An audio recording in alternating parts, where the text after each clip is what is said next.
Modern wars are not lost on the battlefield. They're lost long before the first missile is launched. Because today, the most important phase of war happens in silence, in factories, in budgets, in planning rooms no one ever films.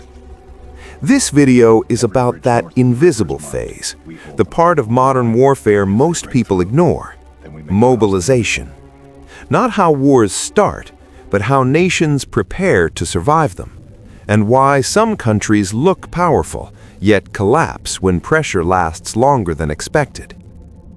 The illusion of permanent readiness. Many modern militaries appear ready at all times: jets on the runway, ships at sea, troops deployed across the globe. This creates the illusion of permanent strength.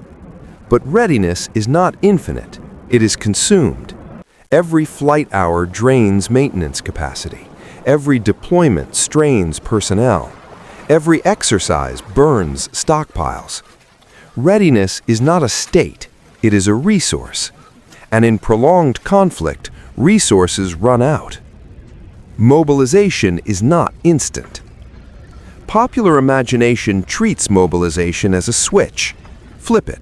Factories start producing, manpower flows in, weapons appear. Reality is slower, much slower. Modern weapons rely on specialized labor, precision tooling, complex supply chains, rare components. You cannot surge these overnight. You cannot train experience into existence. You cannot shortcut industrial depth. Mobilization takes time. And time is exactly what wars deny. The U.S. model: efficiency over elasticity. The United States built a military optimized for efficiency, high performance, high precision, low waste. In peacetime, this works. In short conflicts, it dominates. But efficiency reduces slack, lean supply chains, just-in-time production, limited surge capacity. When demand spikes suddenly, the system strains. Production increases, but not fast enough, not at scale, not without friction. This is the hidden cost of optimization.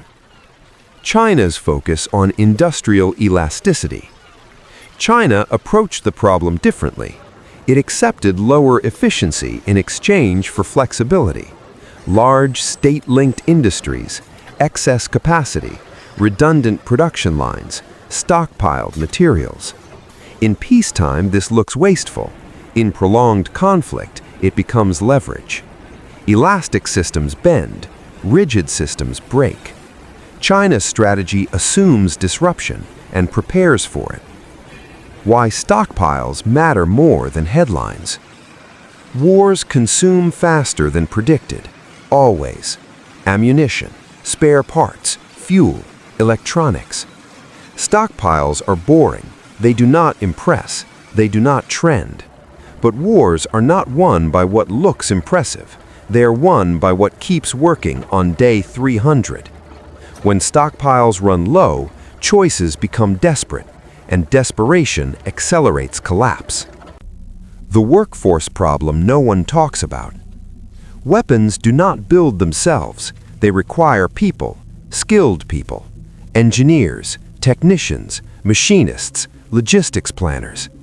Modern economies struggle to replace them quickly. Training takes years, experience takes decades. When wars last, the workforce becomes a strategic vulnerability. Lose enough skilled labor and production stalls, no matter how much money is available. Mobilization reveals national priorities. Mobilization exposes uncomfortable truths, what a nation values, what it neglected, what it assumed would never be tested. Countries that planned for efficiency struggle with scale. Countries that planned for scale struggle with refinement. But in long wars, scale matters more, because imperfect systems that exist beat perfect systems that cannot be replaced. Why preparation decides the outcome. Victory in modern war belongs to those who prepared early, quietly, unpopularly, without applause. They invested in capacity, accepted redundancy, tolerated inefficiency, not because it was elegant, but because it was resilient. Preparation does not prevent war, but it determines who survives it.